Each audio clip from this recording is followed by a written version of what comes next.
when you look at the amount of snow and ice operations that we do every year, we measure that by the mile. For every mile that we plow, that's one of our units of measure. It's usually around 12 round trips to the moon is what we do annually in support of our snow and ice operations. And that's why I say our snow and ice operators, they're the rock stars. Well, it may only be October, but in the words of the aptly named Jon Snow, winter is coming here in New York. And when it comes to battling snow and ice, no one does it better than our DOT crews. The New York State Department of Transportation presents the DOT POD.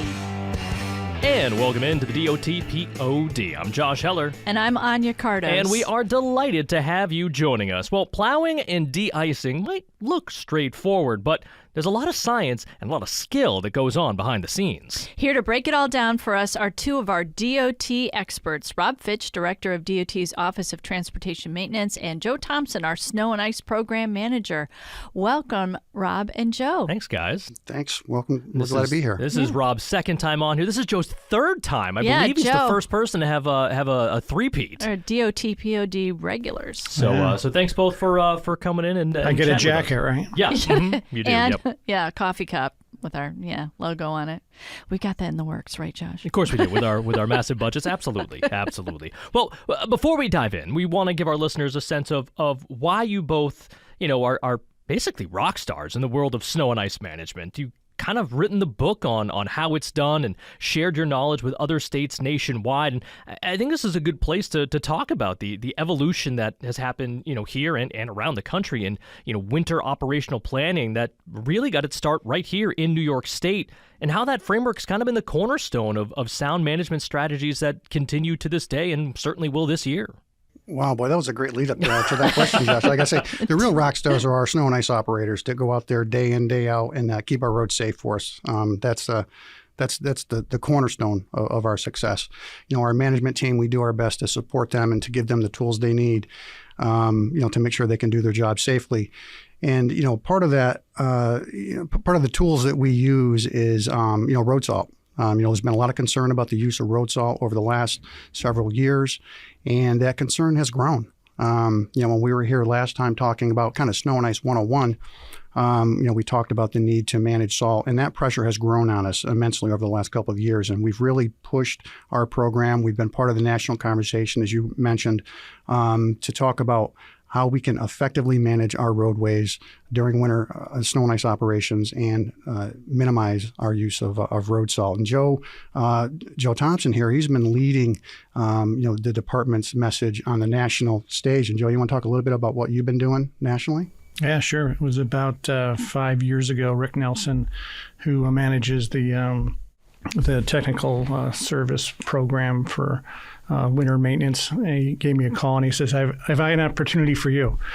And Caleb Dobbins from New Hampshire had retired, and they needed a national representative for the Northeast. So they asked me to join that group in that committee. So the first task was actually kind of comical. He said, well, one of the things we want to try to do is standardize terminology, snow and ice terminology across North America. So we looked at a bunch of different sources, identified 500 terms, and then got together an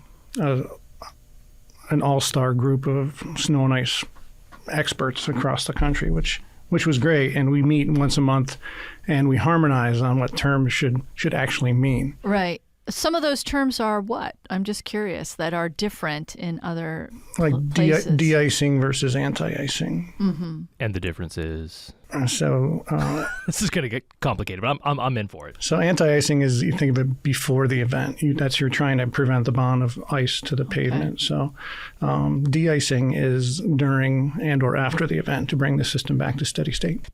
Sometimes these events are massive, and understanding what happens nationwide and here in New York State is critically important, but preparation is also a big deal. To give us an idea of the scale when it comes to DOT snow and ice response, how much ground does DOT cover, and what kind of equipment, including snow plows, does it take for us to handle these kind of events? So almost 45,000 lane miles. So it's a huge system to A lot. to maintain. And we do partner with our local municipalities to pick up some of those roads. And that's where they're going to be driving over our road to get to theirs. So it makes sense that they take care of it. And as part of that, we have over 1,600 large plow trucks to keep those roads safe. And, for a little context here, Joe mentioned we have almost 45,000 lane miles. If you picture, that's a one-lane road 1.5 times around the earth.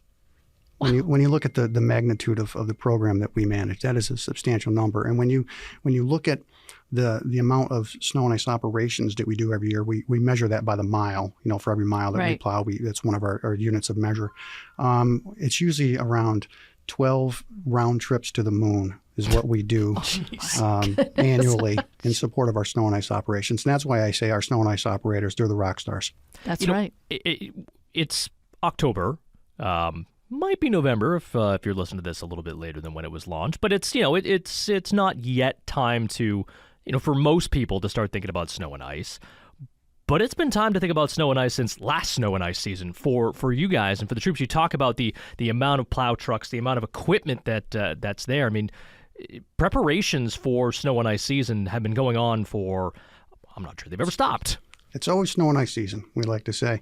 We end our season looking at all of our equipment, working with our fleet teams very closely, making sure the equipment gets cleaned and inspected. And then we put together our work orders for the summer to make sure the equipment gets ready for the next season. And then throughout the summer, we're making repairs to our equipment, making repairs to our barns, our salt barns, making sure our salt barns are full, working with OGS for salt contract stuff. And then we roll right into the end of summer, getting trucks dressed for snow and ice and make sure we're ready for the season. Let's stop there for a quick second. You mentioned making sure that, there's plenty of salt, that the salt barns are full. Last year was somewhat unique in that there were issues and questions, and certain places had difficulty getting enough of that salt. There was that salt shortage that was in the news quite a bit. Is that something that you're concerned about this year? Is that something that's been addressed for this year? Obviously that's of utmost importance. Yeah, Josh. Our salt was purchased through an OGS contract, and OGS issued a new contract over the summer. So we're very confident that we're going to have an adequate salt supply this year. But, the one thing I would like to point out is, the relationship that we had with our local partners last year really helped us get through this shortage. It's kind of ironic where there's concern about the amount of salt that we're using. At the same time, we're terrified that we're going to run out of it. But it was really interesting last year. Everybody was in the same boat. The municipalities, they had a salt shortage issue in many locations. Yeah. Many of our regions had issues, and we really relied on these relationships to help everyone out. We were helping our local partners. Our local partners were helping us, and we really got through it. I have to credit the entire team for the superhuman efforts we were making to make sure that everyone had enough salt to get through the season. You were talking about a balance there, a delicate balance between safety and sustainability in our environment. One example would be our salt reduction pilot programs that utilize brine. What is the science behind these efforts, and how are these pilot programs helping us to cut salt usage? So the science is really simple because rock salt is brine, right? So if you look at them as synonymous, then you say to yourself, what is it going to take, this kernel of salt, to go into solution? So when you're brining and you're making that brine solution ahead of time to the 23.3% optimum carrying capacity of the solution, you're doing that work ahead of time. When that kernel of salt comes out the back of the truck, it can do one of four things in my mind's eye. I think I said this on one of the other podcasts, but I'll say it again. It can bounce off the road. The bouncing, It could get plowed off the road because it's too cold, or traffic could blow it off the road. Right, so it's kind of wasted, and it ends up going where it doesn't need to be, right, and not so good for the environment. Right. So when you go with brine, you're eliminating the waste. Yeah, and you can it's directly laid on the road. It's like that pinstriping that you guys have talked about before. That's exactly right. Yeah. Yeah, we started our salt management pilots back in 2018, talking about the use of best management practices, and then expanded into also the use of direct liquids only beats, which I think we had a podcast on that with Mike Krager here talking about Yeah, that. We Mike did. Krager, yeah. And this year we're really doubling down on our need to manage salt much more effectively by the use of our best management practices. We had a statewide managers meeting back in September, or was it August now? My days all blend together. Actually, I think it was August. Yeah, I think it was August because I was there with you guys. So, yeah, end of August, early September. And, we hadn't done that in over 15 years, and it was really profound for us to bring all of our regional managers into one location, all of our residency managers and bridge maintenance managers, bring them into one location to talk about the need to make sure we're using our best management practices everywhere that it's possible to do.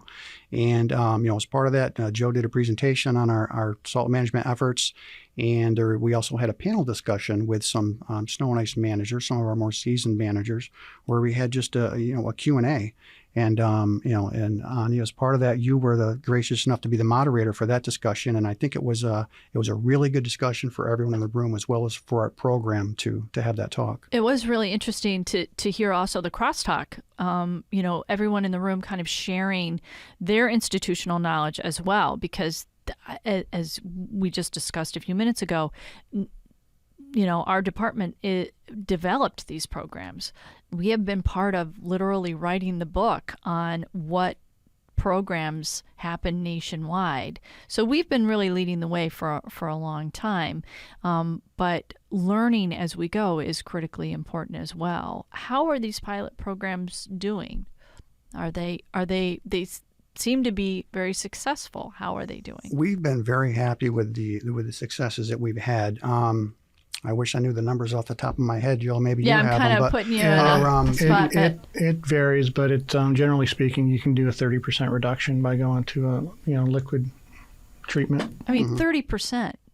30% sounds pretty good. And I remember the last time we talked about this with you, Rob, and you, Joe, as well. It was about service. I mean, people are still driving, whether they should or not, in certain scenarios and conditions is neither here nor there at the moment.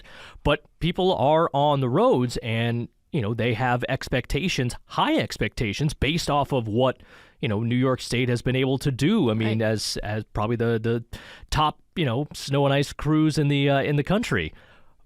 But because of that, they have this high expectation of service, and the salt reduction numbers are impressive. How have the roads been in those as well? Because that's where we're looking to strike that balance, because people are expecting a certain level of service. Yeah, we've been very happy with the level of service we can maintain through our salt management efforts. For some of the pilots, we were doing accident evaluations before and after, and we didn't notice any distinguishable changes in crash rates during snow and ice events. But you mentioned, the expectations of the traveling public. I think that's one thing I would like for us to manage a little bit more, is to maybe moderate those expectations. During a snow and ice event, we don't need to drive from A to B 65 miles an hour. We need to have a little responsibility, maybe not take those trips, stay off the road so our crews can get the work done that they need to do. And they need to have their vehicle prepared as well, make sure they have adequate supplies in their vehicle should they get stranded, make sure they have good snow tires, and be responsible drivers. So certainly that's another avenue that we want to work with a little bit with the public. But the public also has expectations that we're going to manage our salt use in an environmentally sound manner as well. So we take both of those charges very very seriously. Joe, do you feel like we're kind of like the victims of our own success, that in that public perception that, oh, they're going to be out there, so I can just drive, no problem? Absolutely. And you think of it in terms of what we can measure, right? So when it comes to level of service, the measurement is accidents and things, but we can see it. We can see it right away. When it comes to cost to the taxpayer, or when it comes to sustainability, much more difficult, right, to measure and to say, how are we going to strike that balance over time? So now that's the really exciting part about where we are now, is we have, with new technologies, burgeoning technologies, we have the ability to take a closer look and make those measurements about salt, how much salt is used, what the effect is, cameras to look at the road conditions. Afterwards, we're using partnering with the University of Albany and AI and looking at road conditions to make determinations is whether it's snow covered, wet, or whatever. So it's really an exciting time as far as what we can measure and then respond to. And we talked about it last time. I mean, the technology has come light years ahead and probably has continued to jump in the past couple of years since we first did our podcast. I believe that was the second podcast we ever did. I think it was. Yeah, it was really early on when we were talking about this. We're now on 50 and change, so it's been some time. It goes by quick. Time flies when you're having fun, boys. But technology has been changing. You mentioned, being able to track so much better. It's, gone are the days of, someone in the back of a truck with a shovel and pile of salt and throwing it out there. It's much more specific how much is being put down based off of, what you're seeing on cameras live, which is, it has to allow you guys so much more control over what's put down, where it's put down, how it's put down, and be able to really track those results, in a way with the kind of, accuracy you probably have never been able to do in years past. And more to that point, it really validates what you've been doing, right? So even if we can say we're the best, we've been doing it the best, how can you put that into a number? How can you quantify that? And this new technology allows you to do that a little bit. Yeah, one of the areas where we're really seeing the ability to utilize this technology is the GPS that we have on our trucks now can read the telemetry and transmit the telemetry as far as sharing how much salt is being dispensed at a time, real time, to our managers. So we have a lot more visibility over that in a real time fashion, and also there's some electronic reporting that that this system can also do for us. So managers can actually in real time see how much salt is being laid down on the roads. Right, we can. But one of the challenges with this, though, is with all the technology, getting all the technology to communicate, internally is a real challenge. And there's been a lot of growing pains with that. We've made great strides, and we continue to work on that. Ideally, we would love every truck to be reporting 100% of the time, so we can be actively managing. And we're getting there. We're not quite there yet, but we're getting there. Talk about the fleet itself. I mean, all these new technologies means there needs to be newer vehicles that are able to do that. Talk about how the agency is able to make sure that it has a fleet that has these, not just, pickup trucks, has these basically rocket ships that are out there doing what they're doing, and anyone who sat in one of these plow trucks, it's a spaceship in there. It's buttons and dials and monitors. It's like being in a cockpit. Almost. It is. I don't know. I would sit in there and be like, I got nothing, absolutely nothing. So as far as the fleet is concerned, making sure that we have these up to date vehicles so that we can do these things that we're trying to do. Yeah, well, they're more like computers on wheels than anything else, because there are so many electronics in there. I can't take credit for the quality of our fleet. We have an outstanding fleet administration team that works with us hand in glove. They have an incredible customer service mentality. They look at us as their customer, and if we're not equipped with the equipment that we need, then we're not going to be able to do our job. And they take that very seriously. And the relationship we have with our fleet team, whether it starts with Shane Gilchrist, the director, and goes all the way to the parts room folks that are handing parts out to the mechanics. It's just an outstanding relationship, and we work very closely with them through our training team and through our regional managers to make sure all the equipment is tip top. And other than that, I can't really comment too much on the equipment because I've got experts for that. Well, and it's wild because these people who are working on these vehicles, the amount of knowledge that you need at this point is crazy. Like you said, it's working on a computer. It's not just changing the oil anymore. It's not just putting on a new blade. It's working with the training. Yeah, the training that they have to go through as well to make sure that they're up to date on those things is it's extreme. Yeah, absolutely. And I mentioned how many round trips we take to the moon every year with our fleet. It's under rough conditions as well. So that equipment takes a beating. Particularly you look at areas that are in the lake effect areas. They run for days, weeks at a time. And so the fleet team does an amazing job of communicating with our supervisors and with our operators to make sure that this equipment is getting repaired all the time. The things that they do during an event, it's incredible to to make sure our equipment is available to us. Speaking of what we're going to be seeing and the work that our snowplow operators are going to be doing, and the managers and everyone who supports these efforts are going to do, as we move into our winter season, what is this cooperation like? So how does, like, you know, a big event, how do you coordinate with forecasters, all that kind of stuff? Like, how's that going to go this year?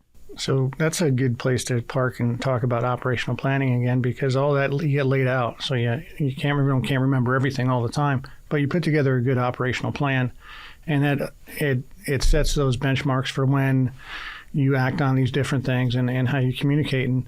And you know, you create these opportunities, and the Snow and Ice Managers meeting was a great opportunity to, I looked at it like everybody needs a nudge.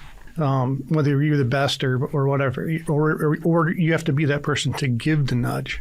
Mm-hmm. So when it comes to all that action and communication, and that proactive action and good communication is all, again, cornerstones of our operational planning. And it really goes back to communication and being part of the team. You know, our team is what gets it done. It's no individual, and the communication we have leading, you know, starting off days before an event, right up through final cleanup after the event. There's constant communication and coordination. Talking with meteorologists too, with the university, with SUNY, and making sure you're on the same page and you know what's going on, and then all the operational staff, and it just kind of starts from there, right? Right, absolutely. And really the one DOT philosophy really takes over during these larger events, because quite often we're moving resources from one location in the state to another. You know, we're moving people, we're moving equipment to make sure we have a good response in those areas. So, you know, it's coordination, you know, among, you know, our regional directors of operation and our resident engineers and our regional directors working regionally to see how they're going to fare for this event, and then, you know, how they can help out their neighbors next door, or maybe, you know, there's someone else on the other corner of the state. Yeah, and to go off of Joe, what you said, I mean, plan is one thing. It's important. It's necessary. But the people to execute that plan is what makes it work. And those people are the people who are going to be out there for, you know, hours on end in the middle of the night in terrible conditions where nobody should be out on the road. They will be. Right. You know, talk about the people that are, you know, really at times putting their own safety on the line to make sure that those roads are clean, and that you know, what people expect, that level of service that they've come to expect, is exactly what they get. Yeah, you know, it's funny. The other day I was talking with somebody about you know, how busy things are in OTM, and, you know, when our quiet time is. And I always say that the only real quiet time that I have as a manager is during an event. And that sounds a little, you know, a little counterintuitive, because that's when it's all happening, but that's when this is in the hands of our operators. And I know that they're going to take care of it. And truly, that is the one time that it's quiet and I can actually relax a little bit, because they are that dedicated. They're that trained. And you know, if you've been out in a shop in the middle of a night, maybe a day and a half or 2 days into a storm at 1 o'clock in the morning during shift change, and you see, you know, these tired folks pulling themselves out of a truck at the end of a shift, or maybe a tired operator dragging themselves up into a truck to start their shift, you really appreciate the pride that they take and the seriousness with what they do, because, you know, it's not just 9 to 5. They're doing this. It's a 24/7 responsibility, and it's during weekends, it's during holidays, it's during birthday parties, it's when my kid has a basketball game maybe, and they really sacrifice a lot to do this work, and I think it's because they see the value with what they're doing. They know that they're keeping the road safe. They're serving the mission of this department, and they're making the road safe for their friends, their loved one, their family, and for my friends, my family, my loved ones as well, which is why I really appreciate the very dedicated work that they do. And also to the families that are making those sacrifices as well. We laugh because a lot of times that phone call is not just waking up the operator, it's waking up the whole house. Well, I mean, obviously we can't send our thanks enough to those who are getting ready for another winter season here in New York, which will be, who knows what this season will be like. But we do know that they'll be ready, and that, as you said, they'll be willing to to be out there and take care of things. So thanks to both of you for coming here and the work that you guys do, and for the countless numbers of folks who are ready to keep our roads safe for me, And we're grateful. for you, for all of us. Yeah. All right. Thanks, guys. Yeah, thanks. Well, that'll just about do it for us here from the DOTPOD. Thanks so much for tuning us in wherever and however you may be doing so. Anya, it's not snowing yet, but it's gonna. But it's as depressing as that fact is. It's nice to know that that We we're got ready. people looking We're out ready. for us. Absolutely. And they're working for us tirelessly. So thank you to all of the snowplow operators and managers who are going to be working really hard this season. For you guys. Podcast at dot.ny.gov is the easiest way to get in touch. That's podcast at dot.ny.gov. She's Anya. I'm Josh. We'll be back right here on the DOT POD.